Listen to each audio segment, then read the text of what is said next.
Tonight on America First, the fight against the radical left's indoctrination of our kids. Judicial Watch reveals a public school district in Montgomery County, Maryland, spent $454,000 on a so-called anti-racist system audit this year. Nearly 700 redacted documents obtained from the district also show students enrolled in a social justice class at Thomas Pyle Middle School last summer were taught the phrase "Make America Great Again" was an example of covert white supremacy and was ranked in this pyramid just below the word lynching and other racial slurs. Another class slide teaches, quote, "Race is created to justify enslaving people from Africa, the economic engine of the country."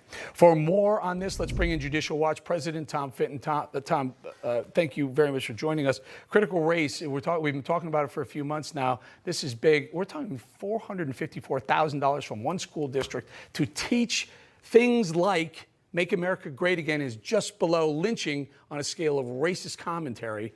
What are we doing here? What's going on? Yeah, I mean, these are middle school. I was a middle school class being taught that covert white supremacy not only included MAGA, but celebrating Columbus Day. And on top of that, as you point out, they spent another nearly $500,000 doing an anti-racist system audit. And we know how that turns out. You know, and the company that was hired to do this is a creature of the government. They make most of their money telling governments and school districts how racist systematically they are and pushing the indoctrination of school children. So this is critical race theory, and it's targeting our children.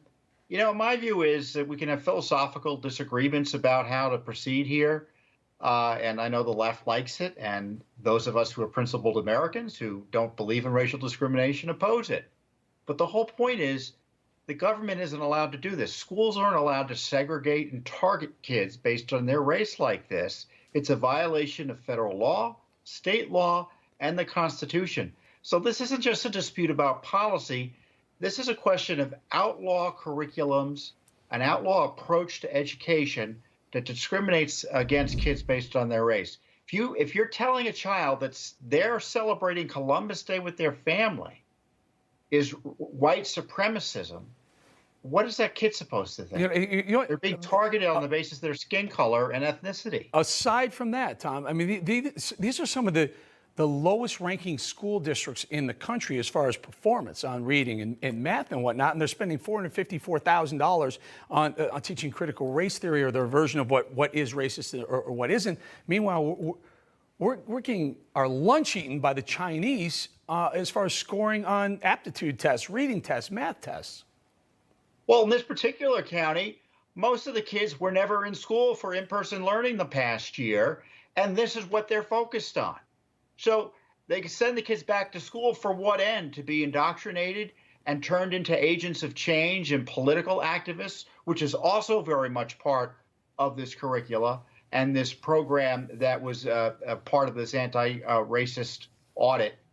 This is about turning children into activists to promote what I call more of this communist-based thinking about American society, which is to overturn all of it because it's all fundamentally racist. Yeah, you know, Tom, I want to talk about this. Last month, Judicial Watch reporter, one of your reporters, Thomas Catenacci, filed a civil rights lawsuit against Chicago Mayor Lori Lightfoot after she refused to offer him an interview because of her new policy to only grant interviews to journalists of color. Your reporter is a white man. Please elaborate more on this and where the lawsuit stands right now, and has Lightfoot responded to you? Yeah, he's our client. He works for the Daily Caller News Foundation, and Thomas asked for the interview. He didn't get it. He asked 3 times.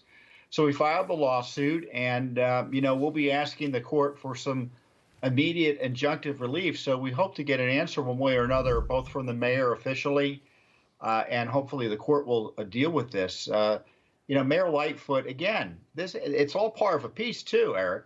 You know, you got the schools engaged in this racist behavior. And then, of course, the mayor of Chicago is an awful model for school children when she's telling some reporters they can't have access to her because of their race. You know, I wish there was some way of getting a Freedom of Information Act on some of Lightfoot's emails regarding that decision on only giving people of color an interview. That, I mean, you think about it, Chicago, it's got to be, I don't know, at least 30-40% white population. What they don't get representation. They don't get to hear from the mayor because they're not people of color. Quick thought. Well, of course, she's categorizing reporters based on race, and that certain, depending on your race, and it's as insulting to blacks and other minorities as it is to whites, that your reporting comes second to your race. Yeah. And you can't get beyond race. And, it's so un-American. It's illegal. It's obviously a violation of civil rights. Well, you know what, Tom, I don't mean to cut you off again. I've got a hard break. It depends. Crazy extremists. The pendulum has swung so far one way. Will it ever start to make its way back? I got to leave it right there. Tom Fitton, appreciate your time. President of Judicial Watch, thank you for coming on the show. You're welcome.